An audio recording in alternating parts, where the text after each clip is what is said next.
You're listening to the Weekend Sport Podcast with Jason Pine from News Talk ZB. Let's get you across the Tasman. Adam Peacock, our Australian correspondent, with us in his regular slot. You've been at Melbourne or in Melbourne all week watching the Australian Tennis Open. Adam, what have been the big stories in week one and as we look ahead to week two of this tournament?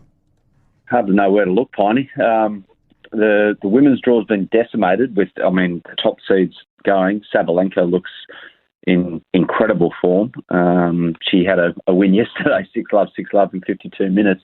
Around that, I think 5 of the top 8 seeds went before the third round, which was just mortal destruction, really. Swiatek just survived.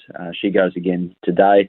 But the men's, it does look like and we went in thinking that Djokovic just ahead of, I think, a closing pack in Carlos Alcaraz, Yannick Sinner, Daniil Medvedev. You can't count out, but he finished the other night at 3:40, so he's walking around with jet lag the last couple of days.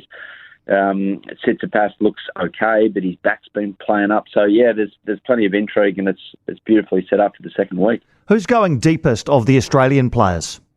Alec de Minaur is, but he now bumps into has he got a tricky draw the next couple. He's got Andrei Rublev, I think, next up. And then he's in the section, I think, with Novak and Yannick Sinner. And yeah, it gets much tougher for Alex, who's taking care of business really well. His first 3 matches, he's swept aside his opponent and acting like a top 10 player. But now it gets decidedly more difficult. So we'll see. This has been the problem not the problem. This has been the thing that's left for Alex to accomplish, in that having consistent results against top 10 players. If he's to go further up in the rankings, he's going to have to do it. So may as well do it now, and he's going to get plenty of support here in Melbourne. As you've mentioned a couple of times, Novak Djokovic just about unbackable. Well, I wouldn't say unbackable, but certainly the favourite. Yeah. Is it Alcaraz who's most likely to meet him? Yeah, Sinner's a problem. Like Sinner, the Italian, I watched him play yesterday. He smashed an opponent, Sebastian Baez, who's the matchup just wasn't with the Argentine. But Sinner only lost 4 games, and the other guy didn't play that badly. So it's an ominous sign. So I think those two young guys, Sinner's 22, Alcaraz is 20, that they've got the most game to really challenge Djokovic. And Alcaraz has already done it in the Grand Slam. He did it at Wimbledon in the final last year. That, yeah, I'm not saying that Novak is tailing off, but he's as vulnerable in Melbourne, I feel, when he's been able to play the event for a number of years.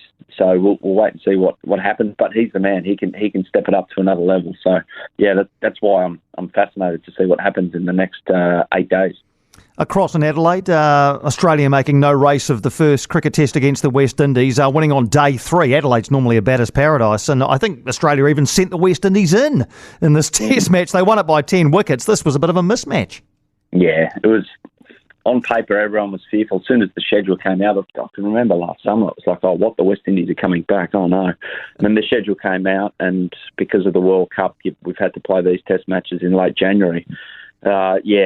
It's just poor, unfortunately. They've got some good young players, the West Indies, but how long are they going to stick around? Are they going to show a bit in Test cricket and then get on the T20 carousel and earn big bucks? Probably, and they'll have to start again. So there's just no protection for the West Indies at Test level for their players to stay and compete and grow and become what West Indies cricket, we all know it for people of our vintage, Piney, about what they were in the 80s. But I can't see it happening again. And this was sadly inevitable. A test match that barely lasted halfway through day 3. It does nothing for anyone, really. It's great for Australia. You can't blame them. They took advantage of great conditions and bowled really well again, and that's what they can do. But I'm actually really looking forward to seeing what the Test series against you guys throws up at the end of February, start of March. That looks like to be the really appetising one for Test cricket from an Australian perspective in 2024. Yeah, we're looking forward to having you over. Just on that West Indies conversation, I was having exactly the same discussion with a good mate of mine who's similar vintage to us, I guess you'd say. And those West Indies teams of Greenwich and Haynes and Richards and Lloyd and, Dujon and Logie, and once you got them out, then you had to face their fearsome bowling attack. This is just night and day from those days. Yeah, it's like watching a great actor who we've grown up appear in blockbusters and great movies that we're still attached to and will watch over and over again, get involved in B-grade romantic comedies. It's just hard to fathom and hard to watch. Like, I'm thinking of Robert De Niro here. Some of the movies he's put his hand up for in the last 10 years. I'm like, Bobby, what are you doing, mate? Some of the great films of all time you've been involved with early doors, and now you're delivering lines that's like, it makes you cringe. But anyway, that's the West Indies at the moment. And unfortunately, the most disheartening thing, Piney, is the fact that it's not like, we can Windies can turn it around. They can become that again. The economic setup of cricket these days means it's almost impossible to happen. So, yeah, sad.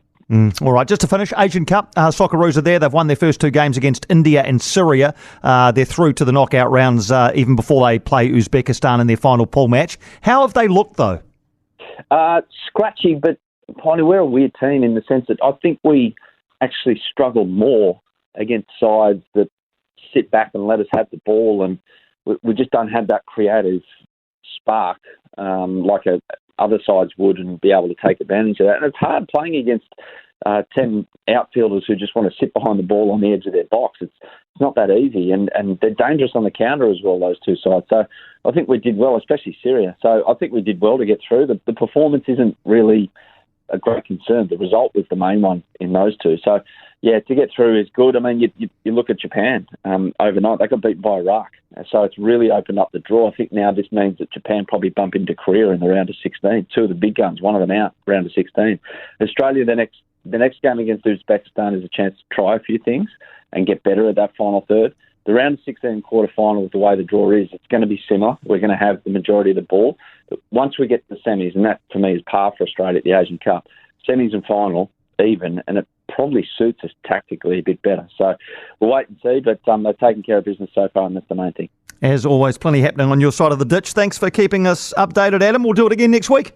Sounds good. Thanks, Bonnie. Thanks, Adam. Adam Peacock there, our regular Australian correspondent, around about this time every Saturday afternoon. For more from Weekend Sport with Jason Pine, listen live to News Talk ZB weekends from midday, or follow the podcast on iHeartRadio.